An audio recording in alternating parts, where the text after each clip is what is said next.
imagine someone like saying hi to you from the back, like, hey, hi there. Do you want to talk about veganism? Like, I think that shit's so creepy. What I really want to leave you with today is some actionable things that you can actually put into place in your own outreach, whether it be at a cube or in your life. I want this to be very practical. So I don't want to talk about a lot of things, but I guess what I want to open with is why you might even want to learn from someone like me in the first place. I think that's, for me, at least in my life, when I learn something from someone, I always want to know who I'm learning from, and I actually want to know that, hey, like, there is value in what this person is saying. And if I were sitting in your position right now, I'd be like, okay, why would I listen to this guy? Maybe you've seen some of my outreach videos online or whatever it is. But for me, one thing that a lot of people don't know, I've actually never really talked about this, is the fact that I'm a huge introvert. I like to be alone and kind of doing my thing in my corner. And I don't like going to big events with a lot of people. I'll still do it to meet a lot of people, but even to this day, like when I go to events with a lot of people, I still feel this anxiety or this like I'm scared to be there kind of thing. And so for me, I come from a place where when it comes to socializing, I have a lot of pain around that. Like when I was a kid, I used to be super shy, didn't know how to talk to people, had no idea how to make friends with people, had no idea how to be charismatic, had no idea how to come up on stage and give a talk. I didn't know how to do any of that. So all of that is stuff that I learned. So one of the main takeaways that I want you to get out of this is that wherever you are at right now, you can always learn yourself to be better and to break out of your shell, right? If you wanna, I don't know if you wanna hear an embarrassing story about me, but even as recent as about a year ago, when I first started becoming active in the community, I wanted to make new friends. I wanted to just meet people and get involved. I went to an event that was not even an activism event. It was actually just a vegan meetup event. I think it was OC Vegan Meetup or something. And it was this food event where they had food trucks and you would go there and get food and socialize with people. Now, I didn't have a lot of friends back then in the community, so I decided to go alone. So I show up, first of all, on the way there, I'm shitting my pants. I'm so scared. I'm like, oh my God, I can't believe I'm doing this. Like, I'm gonna have to talk to people. Like, oh my God, like, this is crazy. All right, so I drive there. I park my car. I remember like sitting in my car for at least like 5 to 10 minutes before I went there because I was like, oh my God, okay. I'm gonna go now, I'm gonna do this. And so I finally get out of the car. I walk to the place. It's like this little courtyard kind of thing. And there are like a couple food trucks. And I see different groups of people sitting here and there. And I'm like, all right, maybe talk to some people, get some food. And literally that day, this whole plan, like the entire point of going there was to meet people. But literally what I did is I showed up, I stood in line, I got some food. The whole time I was too scared to talk to people. I didn't talk to anyone. Maybe I said hi to someone. It was super awkward. After I got my food, and it was tacos. I don't even like tacos that much. And I got my tacos. I sat at a table with a bunch of other people. I said hi to a couple of people. It was super awkward. I ate my tacos and I left. I didn't even meet anyone. That's the kind of person that I am. That's the kind of background that I come from. And so for me, and this has been an ongoing thing for a long time, ever since like high school. And so basically for me, what I did is I realized that although, okay, I don't like the situation that I'm in right now, I can improve, right? So ever since I was in high school, I've been obsessed with understanding social dynamics, with understanding how people socialize, how to make friends, how to influence people. I just realized I subconsciously said the name of a book, How to Win Friends and Influence People, which is a great book which I recommend to everyone. But ever since I was in high school, I've been obsessed with learning this. So even before I started doing outreach about a year ago, that's when I really started learning, social skills in the context of outreach. For 3, 4, 5 years before that, I was really hardcore trying to understand how people work, how I can communicate with people, and so on and so forth. And it's still something I struggle with to this day. Like when I go to an event, on one of my lower days, I will show up and it's like, I'll probably look like really antisocial. People will probably think I'm an asshole or something, but it's really not that. It's more that for me, I'm just like, man, I just don't feel like talking to people. And if I don't push myself to kind of do that, then I won't even do it. So I really want you to know that even though today, if you do feel like you're super introverted, like you have no social skills whatsoever, like you're super awkward, you're super shy, you can learn how to get out of that and you can learn how to do outreach effectively. Any goal that you have in terms of your social life, you can absolutely accomplish that. But the catch is that you're gonna have to work for it. You're gonna have to work really, really hard. Like I worked really hard for this. I learned a lot from a lot of different people. I read a lot of books on it. I took courses on it. I had mentors. But more importantly, I actually went and put myself out there, put myself in situations that are scary, that are outside my comfort zone, and that's how I eventually grew. And what I think is so great about outreach and doing outreach specifically in the context of, say, a Cube of Truth, is that this is a great opportunity for you to do exactly that. When you go to a Cube of Truth, this might not be everyone's experience. I know people who go to Cubes and they just love it. Like the whole way through, they're like, oh my God, I love being here. Talking to people is so awesome. I can't wait to do outreach.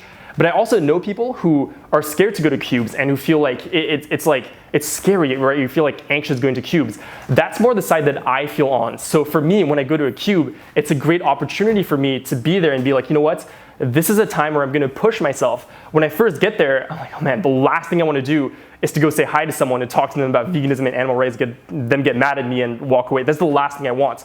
But I'm like, let me put myself in that position because I know that it's only by me actually doing this on top of, say, reading books, watching videos, and reflecting upon my experiences that I'm actually gonna improve. So that's one thing I want you to do. The other thing that I really recommend for everyone, and this is kind of the bigger point here, is that for me, a lot of outreach and a lot of the improvements you're gonna see in your outreach happen outside your time doing outreach. And what I mean by that is that a lot of people struggle with things like, for example, staying calm during doing outreach or dealing with disrespect or even being an introvert and feeling like that's an obstacle to you doing outreach. A lot of those things for me are solved not in the particular situation where you're doing outreach, but rather in your day-to-day life or in your life outside of doing outreach. And what I mean by that is that for me, if you feel like when you do outreach and someone says something disrespectful or someone says something that they disagree with you or they say plants feel pain or they say but lions though, whatever it is, and you feel like your emotions kind of like, you feel like your blood boiling and you're like, oh my, and you want to explode, well, that's not a problem with your outreach, or I don't think that there's a trick that's going to get you to, in that moment, be like, oh, I'm now calm. But rather, that means that you're being reactive in your life in general. In your life in general, if I were to guess in other areas, you're also being reactive to your emotions or to things outside of ourselves. And I think the reason this happens is because in our society, we are so conditioned to rely on external stimulus to dictate how we feel. If you think about the way that we think about having fun, a lot of people think about having fun in terms of, well, I gotta go see a movie, I gotta go to this event, I gotta go to Disneyland, right? And those things are put into place because we're told since a young age that if you're gonna feel happy, then you need this external thing to be happy, or you need to buy this thing, you need to go to this event, you need to do this, et cetera, et cetera. Or similarly, the flip side of that is that you're gonna feel like other events, negative events, are supposed to make you feel bad, right? Oh my God, like I lost my phone, I feel like shit. Or even like my phone has 1% battery, oh my God, I'm freaking out. It's like we always have these external things and we let those things dictate how we feel. And to me, the way that you solve a lot of these issues is understanding how you get out of that frame in your life in general. For me, for example, and this is something that takes years, by the way. I've been working on this for like years. But eventually I got to a point, I remember I got into a couple car accidents where my car literally got wrecked and I'm laughing about it. Like an event like this won't even affect me because I understand that it's just an event. And ultimately you want to put yourself in a position where things in general don't affect you and where you rely on yourself in order to feel good, or you rely on yourself in order to be confident, or like everything external has nothing to do with you. So when someone comes along and says, oh, but plants feel pain, it doesn't affect you because you trained yourself to be only reliant on yourself and to not judge everything that's external, to let it affect you, right? Certain things that help with that a lot are a lot of things that span through Eastern philosophies. I meditated myself for years. I'm getting back into it because I realized that I should probably do that because I noticed that when I don't meditate regularly, I start judging everything and I start falling into that myself as well. Another thing that, I'm not qualified to teach this, but one thing I would urge you to start thinking about is finding ways to release past trauma. And to me, that's where a lot of this comes from, is ever since we're kids, we are, put in these boxes, or we're told these certain things that affect us in ways that are subjectively to us traumatic. And the way that that manifests in our day-to-day lives as adults is that now when someone says something like plants feel pain, it reminds us of this painful emotion and we feel that really, really intensely. You can read a great book about that called Letting Go by David R. Hawkins. If you want to learn more about that, I really urge you to read about that and to find ways to do that. There are courses that you can take, there are programs that you can take, trainings, et cetera, et cetera. Like I said, it's not something that I'm qualified to teach necessarily, or it's not something that you can just talk about, you got to experience it. But at least I would urge you to be aware of these things and understand that if you actively work on all those different areas of your life, then one day you're going to do outreach. It's not going to be tomorrow. It's not going to be next week. But for me, it's like 3, 4, 5 years after I really started seriously working on this, I can do outreach. And now someone says, oh, but plants feel pain. And I'm like, and I just keep going because it doesn't affect me. When we buy meat, dairy, and eggs, cheese, anything that comes from animals, those industries hurt animals.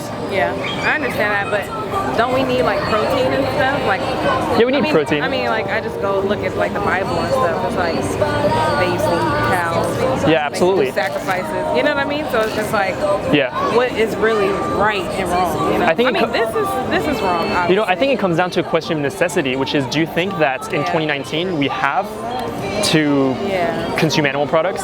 Yeah. One thing that really helps me in my journey of outreach personally is knowing what I'm doing when I'm doing outreach.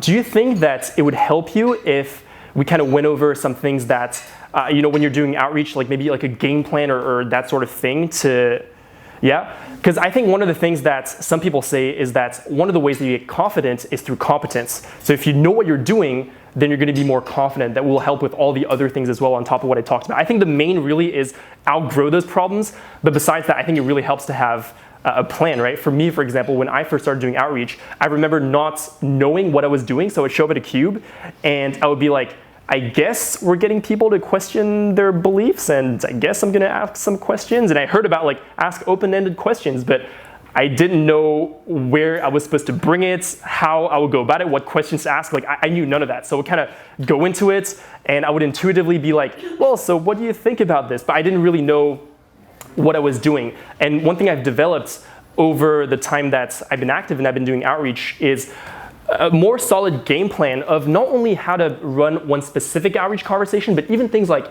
how to run a night of outreach. I guess one thing that I really want to communicate here is that those are things that if you work on them, you think about them, and you actively build those things, you can have those for yourselves. But the two things that I really want to touch upon is one, the frame that you're coming from as a collaborative frame rather than a competitive frame. I'll elaborate on that.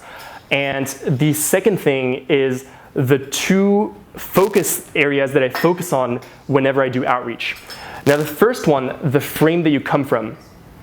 I feel like a lot of times when we think about outreach, we might think that doing outreach is being against someone. It's almost like you go to a cube and it's like a cold, cold world and everyone is cold and mean and everyone hates animals and everyone hates vegans, and you're out there, you're like, I'm gonna show them that we're not crazy. I'm gonna show them what happens to those animals. I'm gonna show them, man. I'm gonna tell them the truth, man. Oh my, and you roll up and you're like, hey man, have you ever seen this before? Yeah, it's real fucked up, huh? You think you want to go vegan now? And it's like, you feel like it's this, and you feel like it's this thing where it's like me against them. And I understand why we might think that, because so many videos of outreach that we see online are debates. And we got to understand that talking to someone about veganism is going to be different depending on the context. And I want you to become very conscious of this. For example, when you watch a video and you see a debate, debates are amazing as content. When you watch a video of a debate, that's amazing because as a third party, you can watch that and sit back and have your own perspective, and it's really two points of view clashing, so it makes it very compelling. However, if you are talking to, say, your Uber driver, that's not going to be the most effective way to talk to them. Or if you're at a cube and you're filming conversation, and I said filming conversations because I'm so used to doing that, but if you're just having conversations, that might not be the most effective way to go about it, because studies have found, I don't actually do the studies myself, but I've heard, and this reflects my experience as well, that when you debate someone and when it's me versus you have a situation where both parties are more likely to leave that debate being more convinced of their own point of view. So the frame that I always try to come from when I do outreach is a collaborative frame, where I realize that me and the other person were on the same team. That's one of the biggest things that's helped me in outreach, because what I found is that the better a relationship you have with someone, the more we're friend to friend, the more they understand that, hey, oh, we're actually on the same team, we're not fighting each other, the more direct you can be with them. If you think about some of your closest friends that are real friends, not like fake bullshit friends, but real friends, you can call each other out on your shit because you're that close and you won't be offended. If some of my close friends say, hey, Ryuji, you shouldn't have said that because that offended that person, they can be super direct with me, and I'll be grateful that they held me accountable for my actions. because I understand that they're looking out for me. So if you come from that frame that you're looking out for someone, that you actually see the greatness in them instead of, the shitty person that they are that hate animals, well, you're gonna get way better results. What you'll find is that a lot of talking to people is self-fulfilling prophecies. And what I mean by that is that when you go into a conversation thinking that that person is gonna be against you, thinking that they're gonna hate you, that they're gonna argue against you, that they're gonna come up with all these excuses, well, in your way of talking about it, it's gonna come off, and people are really good at picking up on what you're exuding, so to speak. And even though it's subconscious, people will pick up on that and they'll give you that. They'll give you what you're expecting. But a lot of times, it's not always gonna happen, but a lot of times, if you go into a conversation and you really put it in your mind that, hey, this person's my friend, they're probably amazing. They're probably gonna be super receptive and we're gonna have an amazing conversation. We're gonna be friends. They're gonna thank me after the conversation. Well, oftentimes you'll find that that happens as well. One turning point for me in my outreach personally is when I started thinking about this so much that it happened frequently that not only people would leave the conversation thanking me for my time, they would be the one asking me for my name. This is actually something that's been happening more and more where I end the conversation, they're like, yeah, thank you so much. What was your name, by the way? And I'm like, whoa, okay. I was about to ask you that, but I guess you beat me, right? And that happens because I spend a lot of time building that relationship with that person. As a side note, one of the main ways that I do this personally is I always listen to everything that people say. If you read a book like How to Win Friends and Influence People that I already talked about, the first lesson in that book is that in order to gain the trust of someone or in order to gain the friendship of someone, you want to be interested and not interesting. Everyone is always thinking about what they want to say. Where you go to a cube, and you might even think about this in your life yourself, where you're talking to someone about veganism and animal rights, and all that's going through your mind is, I want to say this, I want to make this point, I want you to understand this is all about me, me, me, me, me, me, me. But if you think about it, what are they thinking? They're also thinking, what do I want to say? This is my point of view on this. I want to be heard on my point of view as well. And when you understand that, you'll understand how crucial it is for the other person to be heard. If you think about in your life, I'm sure that a lot of friendships that you have or a lot of people that you think are great conversationalists, maybe even start to notice this in your life, like people that you think are great conversationalists, a lot of times they're just good listeners. Like I've had conversations with people where I've said nothing. I remember my ex-roommate's brother came to visit us and we were in the kitchen talking about it was the first time I met him. And he was learning computer engineering or programming or something like that. And I know nothing about that, nor am I very interested in that. Actually, I am interested for practical purposes, but it's not my passion. But when he was talking to me about that, I was listening, I asked him questions, and for 10 or 15 straight minutes, I didn't say a thing about myself. All I did was ask questions and listened, and at the end, the dude was like, man, you're such a great conversationalist. Dude, we gotta hang out. We gotta hang out before you leave. This is amazing. We get along so well. And I was like, I didn't even say anything. But it's literally just because they felt heard, right? So in outreach, understand this too. When you watch an outreach video on the internet, a lot of times it's gonna show you the highlights of that conversation because we gotta make it compelling. Because if it's boring, you're not gonna wanna listen to it. But in real life, when you're actually having an outreach conversation, so much of the conversation is just kind of boring, just you listening to the other person. For me, when I talk to someone, for the first part of the conversation, it's gonna be them talking a lot about their stuff. And even though they bring up tangents, I know, because I'm gonna talk about in a second, I have a plan as to where the conversation is gonna go. I know, okay, this is the first step, second step, third step, this is where we're going. But if the other person starts talking about this random thing, which you're gonna see happens a lot, you ask them a question, you're like, what do you think about this? And they're like, oh, it's the government, the government is always fucking us over, and they're doing this, and you know about this issue, and that, and oh my God, I can't believe our taxes, and this, and that. Well, instinctively, you might think to yourself, well, I just want to bring it back to the topic. That's not what we're talking about.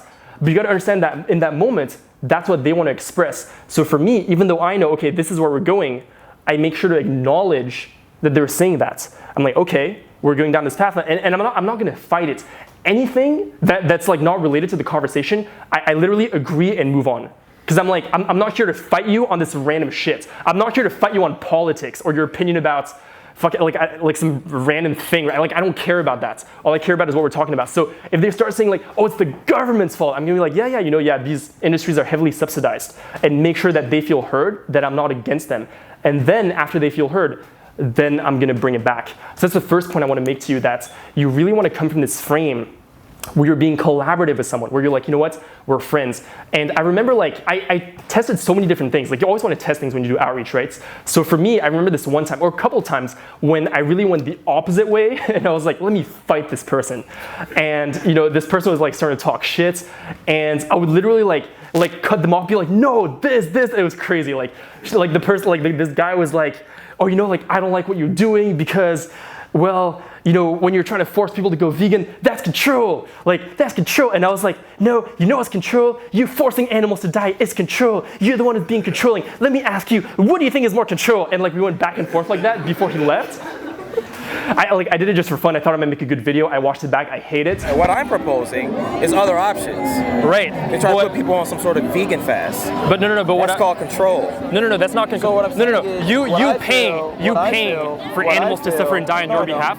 That's control. Because you're saying that I demand. And you pay for black babies to die.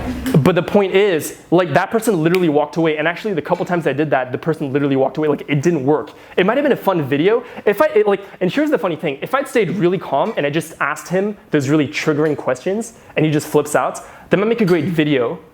But in the context of doing effective outreach and having the person actually question themselves and ultimately change, that is a strategy that I found never works. On the flip side, I found that even people who come up to me and the first thing they say is that, oh, I'm a meat eater, I'm a carnivore, I'm not gonna change. Like, my girlfriend's vegan, but I'm not gonna go vegan. Like, I found that even those people, if I'm actually develop a friendship with them throughout the conversation, by the end, they'll be open to considering ideas, and they'll even thank me. They'll be like, yeah, you know what? I should think about this. Like, thank you for holding me accountable. Because ultimately, if you come from this place where not only you're friends with people, but you realize that most people do want to do the right thing, like most people consider themselves good people. Like, they want to do good things, and if you really start seeing that in people, I found that to be very helpful. The third thing that I want to personally leave you with is a roadmap to outreach. Like I said, when I first started, I had no idea how to go about my outreach conversations, how to structure them. But the more I did it, and the more I thought about this, and by the way, this is always evolving for me. So one thing you always want to do is look at outreach as a skill. Not like, I think talent is way overrated. Like I believe in my head, I brainwash myself to believe that talent doesn't exist. Because I'm like, if talent exists, it's irrelevant. I can't control it. But what I can control is the skills that I build, the practice that I put in, right? So for me, everything that I do in outreach is all something that I learned. And one key part of learning is always trying new things. You always want to put yourself out there and realize it's going to take a long time, right? So this framework that I'm going to give you is something that I invite you to try. Also, for any advice you get on outreach, I encourage you to go try it yourself, not take anything we say for granted, but actually put it into action and see how it works when you try to do it. But this, what I'm going to show you right now, I'm going to talk about, is the framework that I personally use that's working for me for now. And I'm still open to evolving this. But thinking about outreach this way has really helped me really bring structure and clarity into my mind when I'm talking to people. So first, in order to understand what the structure is, we want to understand what is the point of doing outreach in the first place. Say we're at a Cube of Truth. What's the point? Well, for me, the way that I think about, if I were to ask some of you, what do you think the point of outreach is? Say you're at a Cube of Truth. What are we doing there? Anyone? Raise awareness. Raise awareness. Yeah. Anyone else? Inform the public. Inform the public. Yeah. Anyone else? Engage in a dialogue towards helping them understand how to help animals. Yeah. Achieve animal liberation. Same thing, achieve animal liberation through conversation and awareness. Yeah, absolutely. So for me, the way that I think about what we do in outreach, and those are all great answers. Those are all things that we do during outreach. But the way that I think about my purpose is I'm here to create animal liberation. That's why I'm here. That's the end goal. And I always keep that in mind because you got to realize that whatever you accomplish, like you're never going to accomplish something that's beyond your goal. Right? So you might as well start with the big goal in mind. It's like, I'm here for animal liberation, man. I'm not here just to raise awareness. I'm here for animal liberation. So that's what I think about. And specifically in that conversation, what am I doing with that person? Well, what I'm doing is ultimately my goal is for them to become vegan and be a voice for the animals. That's actually the mission of Anonymous for the Voiceless. If you listen to Paul Bashir and Asal, when they founded Anonymous for the Voiceless, their purpose was to get people to become vegan and to become a voice for the animals right now. Not tomorrow, right now. Because that's what the animals need. This is really, really simple. But we got to think, okay, this is the goal. So first of all, I think that makes it very, very clear because now you understand that, well, we're not here just to tell people what's going on, or we're not here to just raise awareness. Of course we're doing that, but really we're here so that people go vegan and that people become a voice for the animals. That's why we're here. So always keep that in mind when you're talking to people. And the way that we do that, and the way that I do that right now, and like I said, I'd urge you to question this, try it out, come up with your own, and just mostly just try it out.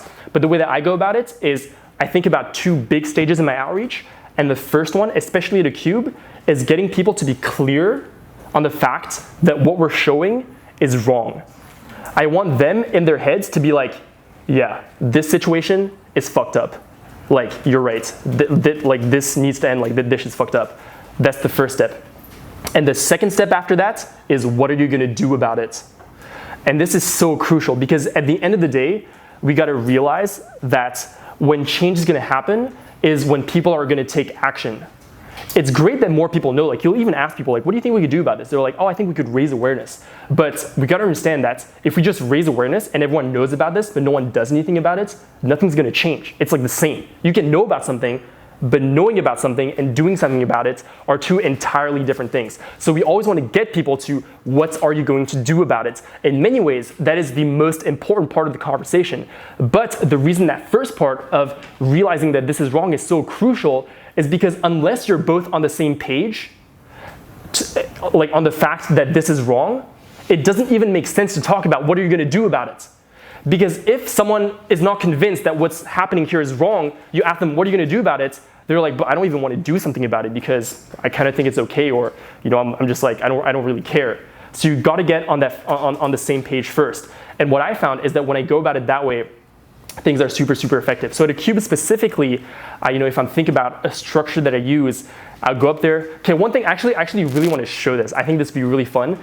Just like one thing that just pissed me off so much in outreach. Let's, do you want to demonstrate, or should you get a volunteer? If you want to demonstrate, like stand up for a second. Yep. All right, so I see, imagine you're here, like stand right here, and imagine the TVs are there. Like, I see so many people doing this thing right here. Like, look at a screen.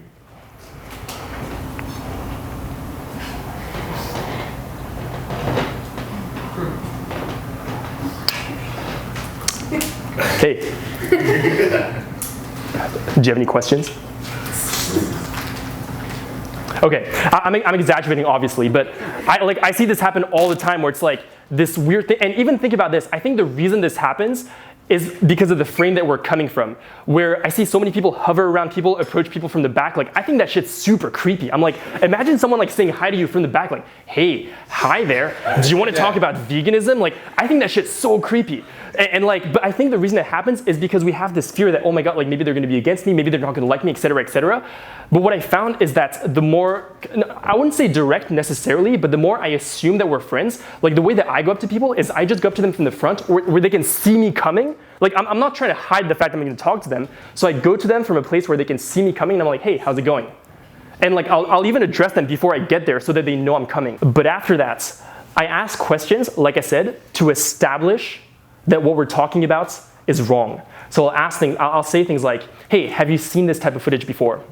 How does it make you feel? Would you say that what we do to animals is wrong? And like, I'm still experimenting with this. There are many different questions that you can ask, but I've been really trying to basically, the way that I think about it, and maybe this will help you come up with your own questions, is I always think about what are some questions that are gonna get them to think about whether this is wrong and whether or not they should even think about it. Because a lot of times people don't even know if they should think about it, right? So I'll ask things like, for example, well, do you think that the fact that at the end of the day we get food out of doing this to animals, does it justify what we do to them? Like, do you think it's okay? And I'll even like sometimes just like preload objections that they might have. A lot, like especially, and I'll always put it in context too. If I look at the screen and I see there's really graphic footage, I might be like, this is obviously really bad what's happening here. Do you think that if an animal had a great life, it would justify taking their life in the end? Or, do you think that from the animal's perspective, like if I ask, like, do you think this is wrong? They're like, oh, I don't know. I might be like, well, let's think about it. We can debate this all day whether this is wrong or not. If we put ourselves in the animal's position and we look at it from their point of view, is there a way to justify this? So the whole point of all of that is to get them to start thinking about Yeah, actually, when I think about it, this is probably wrong. Like we should probably like stop this, right? And then that's when I go into, well, what are you going to do about it? The way that I go about it now, and this is just something I'm trying out. So again, go try it out yourself. Is I start from the vision, and I realize that there are different ways that people connect. And one of the ways is, well, this is really bad. Like I got to do whatever it takes to end this. But and I like that too, and I'll like put that in. But one thing that I push myself to do in outreach conversations is I try to see the great, or not I try, like I commit rather to seeing the greatness in people. And what I mean by that is that I see that side of them that's compassionate. I see that side of them that wants to change. So I'll ask them questions to prime that. Do you think you'd want to see a world where this is not happening to animals? Absolutely. Yeah, absolutely. Yeah. And who do you think it's up to create that? I guess it starts with us. Yeah. Yeah, it starts with us. Do you think that you would be willing to do something about it? Yeah. Absolutely. Yeah. And so what do you think you could do about it? Not eat the meat. Yeah. Oh my goodness. It's crazy because the whole point you got to understand is that we got to get them to realize that they're the ones that have to take responsibility, right? So that's why after that I'll always ask, who do you think it's up to make that happen? If that world were to exist, who's going to create it? And generally people will say something like, oh, I don't know, like all of us, people. And then I'm like, would you do something about it? Because the point I'm trying to get them to is, oh shit, this is really bad, but actually if I don't do something about it, then this is not going to change. That's what I want people to understand. Not because I want to make them feel bad, but just because, I mean, it's true. At the end of the day, we got to take responsibility for the problems in the world, especially when we're causing them. And so that's where I want to get them to be. Now, the way that I think about all this as a frame is I always try as best as I can to be conscious of where the other person is at during an outreach conversation. I very rarely think about myself. And maybe this is one of the things too that helps me, although like I said, I think it's really the bigger picture of like growing as a person and outgrowing these problems. But I think this might be one of the things that helps me remain calm in outreach conversations is I'm not so much thinking about my experience of it, but I'm thinking about their experience of it. I'm thinking about how are they feeling? What are they thinking? Because what's important is not what have I said. Like sometimes you'll hear this thing where what's important is that the truth has been spoken, which is true in a sense because we gotta say the truth. But what I think is more important is for the truth to have been understood by the other person. And that being the case, I'm always thinking about, well, do they actually get it? Like if I ask them a question and they don't get it, like if I ask them like, well, do you think that the fact that we get food out of this justifies what we do to animals? And they're like, oh, I don't know. Like I'm not gonna move on because it hasn't clicked for them. So if I say that and then I ask, well, would you like to see a world where this doesn't happen to animals? It doesn't make sense because in their mind, they're still like, I don't even know if like this is wrong. Like maybe this is kind of okay, right? So for me, I always want to be clear on where is the other person at.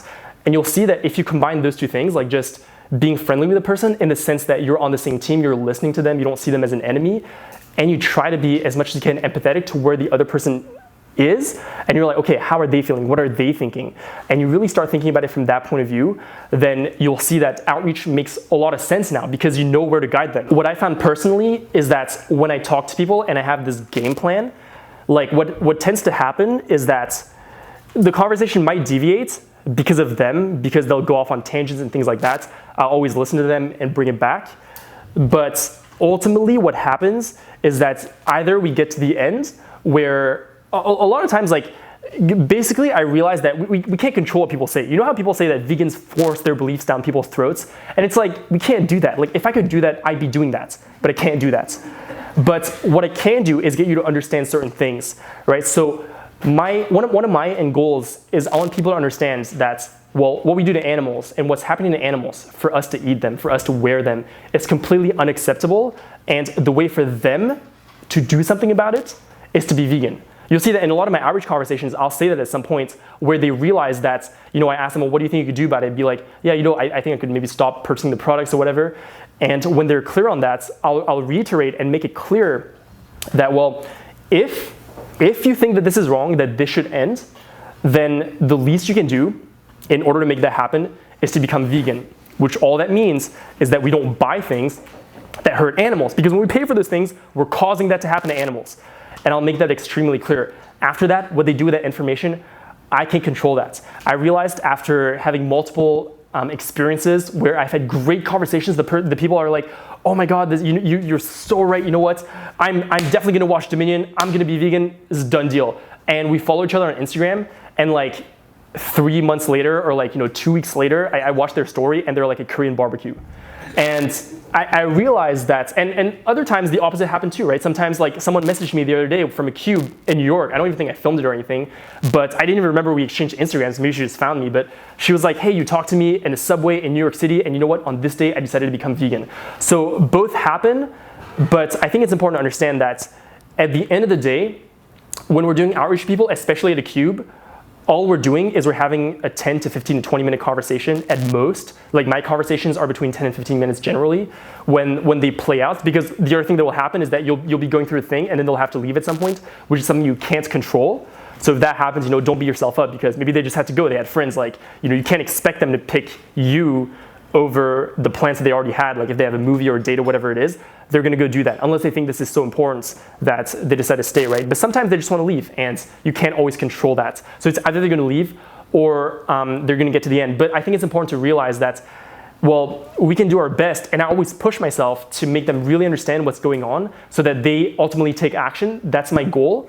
But I also understand that in the grand scheme of things, this is like a 15-minute conversation that I'm having with them. Like, you ever hang out with friends and you spend an entire day together and it's amazing, maybe you even had like a really deep conversation, but then you go home like half an hour later and you don't even think about it. Like, it doesn't even occur to you.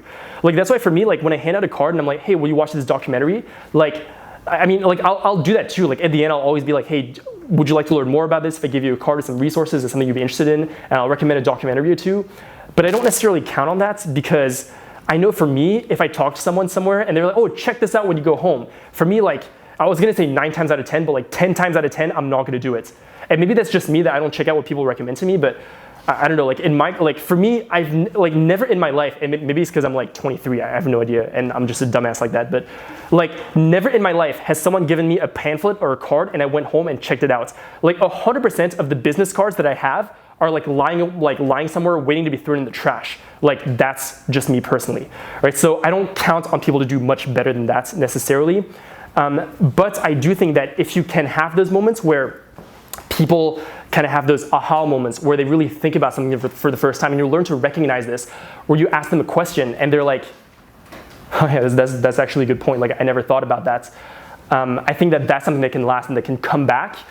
And ultimately, even if you think about your own journey, what I found after talking to a lot of vegans is that the way that we go vegan is, at some point, we discover this small fact that sends us down this rabbit hole.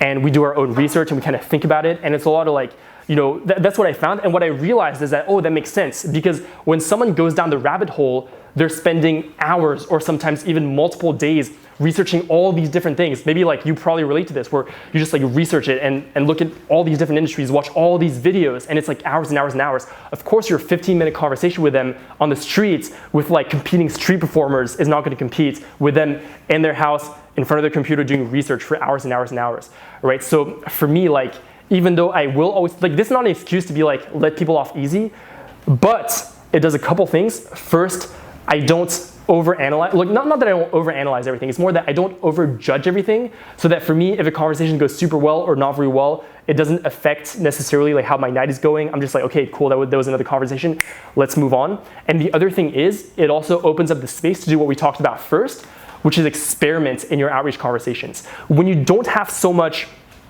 attachment to each outreach conversation, it allows you to do things that might be out of the box or that might be uncomfortable, right? Sometimes I'll do things that I know might not necessarily work, but I'm like, I just want to do this to get outside my comfort zone, right? This might be a great exercise as an introvert, for example, and that I actually did a few times is, as someone is walking away, if they actually just don't care and they're just like, they're like, fuck you, I don't care about this, then as they're walking away, just be like, hey, you're ignoring the suffering of animals. Say something like that might be very uncomfortable for you, but you gotta realize that, first of all, at that point, that might even make them think, but also, like, whatever it does to that person doesn't matter so much, because you're using the opportunity to get outside your comfort zone. And in the long run, the more you do things like that, the more it's gonna help you in your outreach. So you always gotta balance that. For me, I can tell you that to be comfortable socially, I did a lot of things that were really, really awkward. Like, like for me to learn social skills, I remember like going out and just like talking to a ton of strangers, just like talking to random people. I did a ton of nightlife to like just practice talking to people because I realized that I needed to put myself in an environment to literally break out of my shell. Like this doesn't happen without action. You got to take action, right? And the way that happens is you do things that are uncomfortable, you break out of that fear, and then you expand. It's kind of like a rubber band if you think about it. But you can really use outreach as that. If outreach is a place where you feel uncomfortable, then I would really urge you to start looking at outreach as this opportunity to grow, because then every night is not going to be so daunting, because you're not attaching your self-worth or how you think the night went based on how people responded, which I think is another huge mistake, is thinking that, oh, this conversation went well because they said they were going to go vegan and watch Dominion. This conversation went like shit because they walked off and they said, fuck you. For me, that's not at all how I think about it, because you can't control that. For me, the way that I think about my outreach interactions is I always think about me. Did I ask the right questions? Did I listen? Did I do my parts? Because at the end of the day, that's all you can control. That's all you can improve on. So for me, that's all I base my success on. My criteria for success is I did what I can to push myself. So when I do even a whole night of outreach day at a cube, I get there, the last thing I want to do is talk to someone.